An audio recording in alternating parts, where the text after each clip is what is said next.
Hi, you guys. Rashima Lotus out here, and I am with Michael Cruz. What up, y'all? And he is with a food truck. What's the name? La Ginceria Mensa. Okay. And we're going to interview him and find out a little bit more information about him. Sweet. So, Cruz, can you tell me a little bit about your inspiration and what made you want to start your food truck? Well, it comes from a lot of different places actually, because I was in service and restaurants for years when I was in New York, and my business partner here, Ruggiero, he and I met in working in cafes in New York City, and over the years since then, he's gone on to design a lot of different things. He did my kitchen in my unit in New York, and so I've seen his artistic endeavors grow over the years. So I'd always kind of wanted to do either a restaurant or a food truck. And then when I was talking about doing one here, he happened to be moving here for me and him to collaborate on a design studio / cafe where he would sell his furniture and some of his lamps and some of his his crafts and arts and things like that. And then COVID happened, so we had to pivot. And then I thought about a food truck, but I was like, I don't want to really be working in a food truck. I don't know. So I worked at Empire at the time, bartending, and they started to have during the pandemic, they changed the rules a little bit so you could serve, so that certain venues could open, right? And so when they did that, Empire struck up some kind of deal with Stubbs, I think, where they were doing QR codes at the table, and then Stubbs would deliver. And it didn't work out so well. So my GM turned to me, he was like, "Hey man, you've been talking shit about a food truck forever." And I was like, "Yeah, let's get it." So we opened a pop-up inside of Empire. So we basically have fold-out tables, and we created a little serving kitchen there right in the corner in Empire. And for a few months, we served right out of the building because they were at 20%. So all the business was only outside. They were not using the building at all. So as they started to open up the city and became 50%, we moved a little bit, and then 100%, we had to leave the building. And we were kind of into the reception that we got for our food, Ruggiero cooks it all. It's all his. The concept's all his. The concept is something that he grew up with in Milan. He's from, born and raised in Milan in Italy, and that's the fashion capital of the world. So his concept was based on the factories that made jeans that to him, spoke about American culture and then international culture. If you think about it, everybody in the world has a pair of jeans in their closet. Right. You know what I'm saying? Definitely. So for him, it was about a global fabric, if you will, and he grew up watching the people in the jean industry do this thing where the workers would make jeans, and then during their lunch hours, that were usually a couple hours, they would sit and chill in the roadside. And so the factory owners built these things called the mensas, which were the cantinas for them to chill. So the Ginceria Mensa is actually based on his childhood memory of fashion and food and how they came together. Nice. So that's why it's called La Ginceria Mensa. And actually, when they kind of kicked us out of Empire, the building, we didn't have anywhere to go. So I bought a flatbed trailer, which is the blue line all the way across, and then Ruggiero built everything else from scratch, like every piece of siding, every piece of wood, every nail, everything. He built it. It took him a few months. It cost us enough money. Yeah, and then when it was done, we opened up inside of Empire in the back, in their east lot, on I think it was December 31st of last year, New Year's Eve 2022, going into 2022. We opened up and we did okay, and then we did okay in the lot, but the way the lot was positioned was just kind of hard to get foot traffic or to get right. Even when people were in the venue, it was hard for them to know that we were back there, so we kind of started looking out, and we found this spot, and we moved here the second week of March last year during South by. So we've been here now almost a year, and yeah, that's what inspired this food truck. Nice. Yeah. Childhood memories. Yeah, for him, childhood memories. Mixed and with for me, creativity and yeah, fashion. For me, youth goals of always wanting to open my own food, my own restaurant, my own something. Uh-huh. So yeah, food truck definitely, especially when you do it like this, where you got some place to chill, a little bit of ambiance, a little bit of setup. This place is crazy cute. So. And then it also sounds like you used a little bit of COVID and some of that, some of the things that were happening in the world and some of the events as kind of like a source of power, where you kind of use that to propel your company and your business. For sure. Yeah. That was the catalyst for somebody needs something. Pandemic. The new need came out of Well, actually, during the pandemic, I had kind of gotten the idea of, with the world changing and the way people work changing, we're going to need to I'm going to need to find multiple sources of income that don't depend on a job. Definitely. So I started doing some entrepreneurial stuff. And we actually, the first run of this was I made like 20 or 30 sample plates and of some of our menu, and we delivered them to some of the influencers that I knew. Okay. People who work in the radio station, DJs, people who own nightclubs, people who are big business, you know what I mean, that I knew that I was like, people that would influence. And from that's how we got the Spotted Empire. And so basically you used food to get into their heart. Yeah, absolutely. That's why, Okay. love, peace, and good food. Yeah. That's what we're trying to do. What was a hardship that you guys kind of had to endure or go through? What was one of the hardest parts about getting started? Having to pivot a bunch. So Empire, the first iteration, the first time this came to be, we were doing fold-out tables, right? And then we had to move to a different location in the venue. And we did it. That was fine. That wasn't that big of a deal. But then the next one was to move out of the venue. So that was build a truck and then rebuild the clientele, the people who, oh, you're back. We lost a lot of people. We had built it like over 3 months or so. We had built, people started to come back there because they knew we were there. Or the QR code was on the table, so it was, oh, they have food? Boom. And then we'd bring it right out. People were like, oh, this is good. And this is convenient. And so, but then each time we had to pivot, it was like a new start. It was like, oh man, we got to build again, and we got to set it all up again, and we got to figure it all out again. And it happened 1, 2, 3, 4, 5 times in the first year. So that was probably one of the hardest parts, was having to pivot. I mean, the harder parts have changed since then, but that was probably one of the hardest parts, is having to pivot and then having to again wait for people to recognize that we're here and that they like our food and that they want to come back. Nice. That makes sense. Now that we're having a lot more of the community, it's a little less, difficult. It's still, I was telling you about before about getting some of the resistance to getting traction here is kind of tough. So, how would you say it compares working for yourself versus punching the clock? Mm-hmm. No comparison.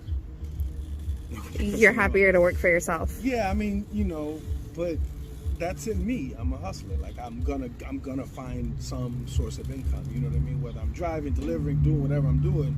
You know what I mean?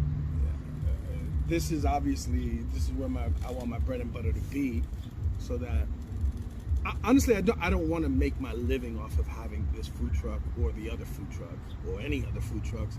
I want the endeavor to be part of my income stream. So I want to have several things. So I want to have several things that I do that provide, that mailbox money. So, I mean, do you feel more stress since you're working for yourself versus as an employee? Different. Yeah, it's different. It's a different stress. I used to be a corporate employee, and getting in and getting deadlines and getting and knowing the whole while that that's somebody else's bread I'm making never sat well with me, So deadlines, here goes a perfect example. Meeting someone else's deadlines felt like pressure. Meeting my own deadlines usually feels like an opportunity. Okay, cool, I got to do this by this time. Let me see what I can pull together by that, for that. So like we're doing these events that are coming up. You know what I'm saying? I got deadlines, but they're self-imposed deadlines because they're mine. This is the date I picked for this event. So now I got to get this stuff, done before that time. Whereas deadlines for somebody else, it's like, listen, I just want to go home and chill. Yeah, definitely. It's a big difference. Definitely. But it's it's a pretty quiet difference. I don't think it's something that I would have known before I started doing this. So what's been the biggest accomplishment that you guys have done since you've opened? Bang! Right behind me. Yeah. And Round Top, probably the Round Top festivals. Okay. We had a lot of success at the Round. We only did one so far, but we're going back in March. We've been invited back. We have a good deal with the person over there, so that's a big thing. Can you tell me a little bit? What do you guys do at those events? Yeah, so Round Top or events Round Top. Yeah, so Round Top is an antiques / arts and crafts festival that happens in Round Top, Texas, twice a year. Actually, I think 3 times a year now, but the 2 main ones are spring and fall.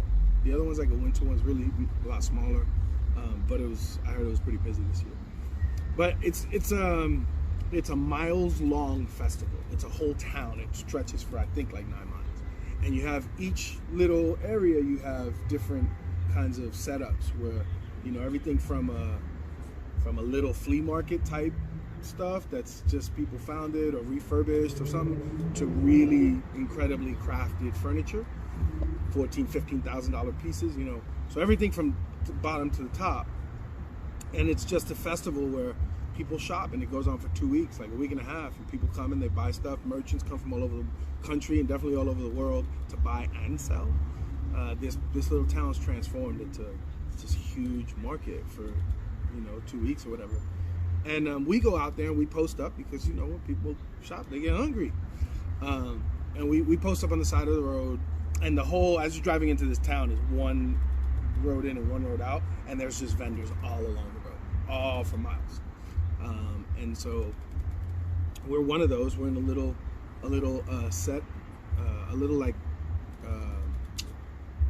food court area that's a few trucks, and it's got its own little shopping stuff. But yeah, we'll be out there, and there'll be notifications on our Instagram at La Ginceria Mensa, and then also like the Round Top. I think you can look up Round Top festivals. It'll tell you about the festival itself, but La Ginceria Mensa will post our dates and where we'll be. Okay, awesome. Yeah. So, do you want to show me inside? Sure. Yeah. All right. So come on in. I have a visitor today. You want to hang out in here? You want to step outside? Up to you. All right. So this is Eveline. Hi. Yeah, I get it. You can come in. I get it. It's okay. All right. So yeah, this is the inside. We've got all of our delivery pads over here. So we do all the platforms like DoorDash, Uber Eats, Grubhub.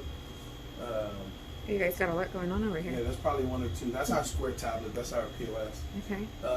All this stuff takes setup. We got our own internet. It's a lot to get it. Like, it's taken us a while to get things together. But most of our cooking is done in a commercial kitchen. Well, all of our cooking is done in a commercial kitchen. The only cooking we do here is heating, mostly. But it's pasta, And pasta's always better than they have. Okay. So we do a veggie lasagna, we do a beef lasagna, we do croquettes, which are kind of like meatballs, but chicken and beef. We do like a potato, like a stuffed. You ever have like a dug out potato, loaded potato? So we do that with a veggie sauce and like Parmesan cheese. Yum. Or like for vegans, we do no cheese and just the veggie sauce, and it's bell peppers and mushrooms in the red sauce. Nice. And then we kind of gut out the potato, half a potato, and we fill it, and then we heat it. Nice. It's delicious. Yeah, we have a pretty decent menu. Our desserts are home runs. Panna cotta, tiramisu. We do these biscotti cookies that are like a whole jar, freshly baked biscotti, hazelnut chocolate biscotti. Fantastic. They look really good. Yeah. Usually heated a little bit, warmed, and then, But yeah, everything in here was built by my business partner, Ruggiero. Awesome. He, he's just a creative. He's a designer. He's a builder. He also, like I said earlier, this is his concept, so the whole menu's his. And he's the chef for all of it. My part is that I make sure that we're staffed, that we, I fund it, I resource it, and I work obviously I work the truck. But I also do the hiring for those when I'm not here. Awesome. If somebody's looking for chefs, get at. So what kind of advice would you give someone who's wanting to start their business? Run. No.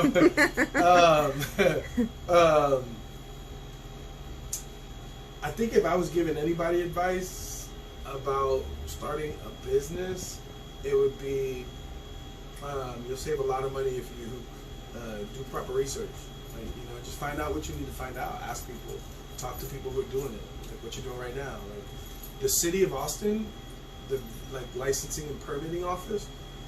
So you would think it's big because of the capital. It's a big office, and it's really not. It's a small office, and they're very helpful, and they answer a lot of questions. So if you're really an inquisitive person, or you're confused, not knowing what to do, call them fools up. They'll help. Like, they were very helpful. Their process is very cumbersome. It's not at all easy or convenient, but they're very helpful. They're nice. They're cool people. It's not like you go to driver's license, the what's that? The DMV office. Yeah, the DMV office to get your license, and everybody's like next and just nasty. It's not like that. Okay. It's a small office and permitting, and they're usually they'll answer questions for you. So I local say, resources. Yeah, you use your local resources if you're going to do this, and if don't underestimate how much it's going to cost you. I've seen people just have to walk away from their projects because they didn't realize it was going to cost a lot more than they thought. That's great advice. Yeah, like make sure you have. If you're projecting, I need this much to do it, have a buffer. Because you'd hate to. There's plenty of times where I wanted to walk away just because it's been a pain in the ass, but not because we couldn't afford to continue. Right now it's a matter of when do we start to see profits increasing rather than I'm finally stop the I'm paying out kind of thing. Mm-hmm. But that has to do with a lot of the pivots. So that the research that we didn't do was what the rates were in different areas, and so start to look where you might want to park your truck if you're doing a food truck. Don't wait to be like, nah, let me get it first. Nah, find where you want, because that's gonna make a difference on your numbers.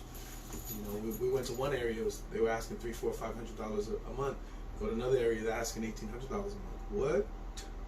It's a big difference. Yeah. You know what I mean? So yeah, those kinds of things.